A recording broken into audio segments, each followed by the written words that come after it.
हरियाणा में 2024 चुनाव से पहले बीजेपी ने प्रदेश अध्यक्ष में बड़ा बदलाव किया है। कुरुक्षेत्र से सांसद नायब सैनी को अध्यक्ष की कमान ये सौंप दी है। नायब सैनी ओबीसी समाज से आते हैं और उनके इस वर्ग में काफी अच्छी पकड़ भी है। नायब सैनी ने 2005 में पहली बार विधानसभा का चुनाव लड़ा और साल 2014 में नारायणगढ़ से जीत हासिल कर विधानसभा पहुंचे। विधायक बनते ही नायब सैनी राज्य मंत्री भी बने और उनकी जो गिनती है वो जमीन से जुड़े नेताओं के रूप में की जाती है।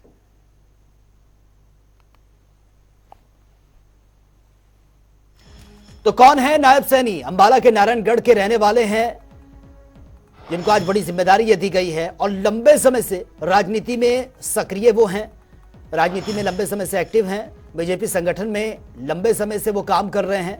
उनका जो अनुभव है उसी के आधार पर ये बड़ी जिम्मेदारी उनको मिली है। छात्र जीवन में आरएसएस विचारधारा से काफी प्रभावित वो हुए और सीएम मनोहर लाल के साथ बीजेपी में उन्होंने काम किया है।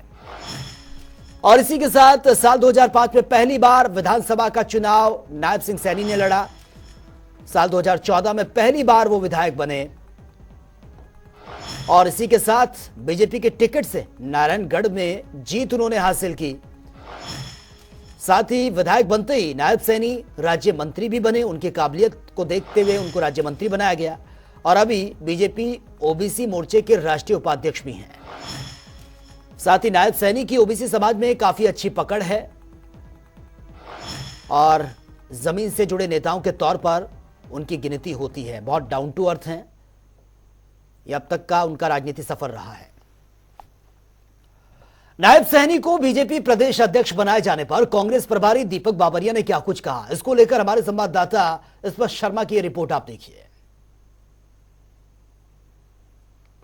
चुनाव से पहले हरियाणा में एक बड़ी डेवलपमेंट देखने को मिलती हुई नजर आई। हरियाणा बीजेपी की तरफ से हरियाणा बीजेपी के प्रदेश अध्यक्ष ओम प्रकाश धनखड़ को बदलकर कुरुक्षेत्र से सांसद नायब सैनी को प्रदेश अध्यक्ष नया बनाया गया है। हमारे साथ हरियाणा कांग्रेस के प्रभारी दीपक बाबरिया बात करने के लिए मौजूद हैं। सर, कांग्रेस किस तरीके से देख रही है इस डेवलपमेंट को कि चुनाव से ठीक पहले लोकसभा चुनाव नजदीक है, इस तरह की बदलाव जो है बीजेपी करती हुई नजर आ रही है? भारतीय जनता पार्टी का प्रॉब्लम यह है, कहते हैं अपने आप को डबल इंजन की सरकार।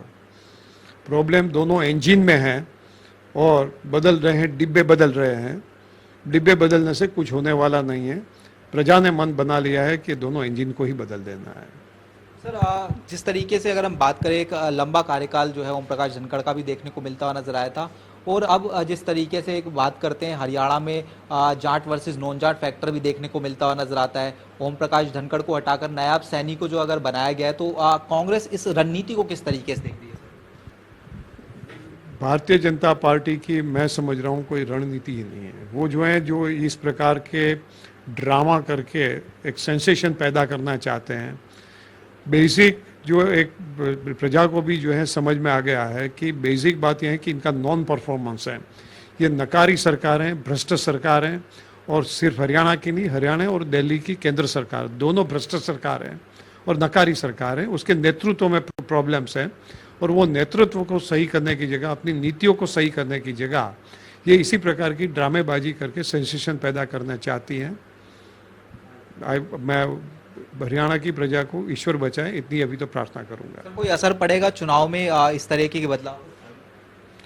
मैं कोई बदलाव का कोई जो है संभावना नहीं देखता हूं।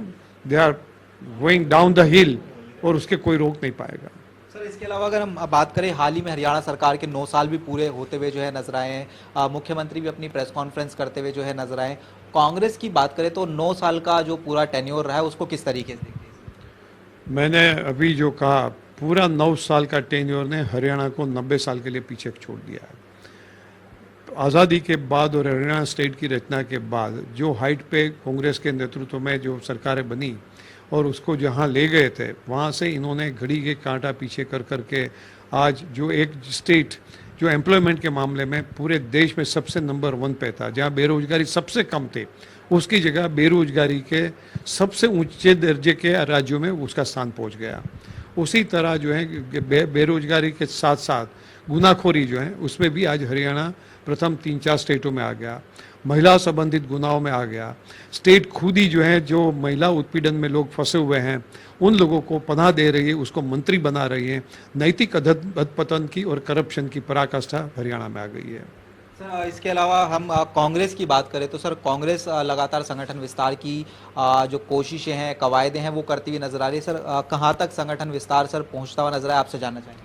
मैंने आपसे कहा था कि जो बाकी के स्टेटों के चुनाव में इसकी कैंडिडेट की सिलेक्शन में सीनियर लीडर्स सब जो हैं व्यस्त हैं। परसों ही मेरी बात हुई थी, अगले सप्ताह में समय देने के लिए उन लोगों ने आश्वासन दिया है। बहुत बहुत शुक्रिया सर। तो हरियाणा कांग्रेस के प्रभारी दीपक बावरिया जी थे, जनता टीवी से एक्सक्लूसिव बातचीत कर रहे थे तमाम मसलों को लेकर। कैमरामैन सत्येंद्र कुमार के साथ स्पर्श शर्मा, जनता टीवी, दिल्ली।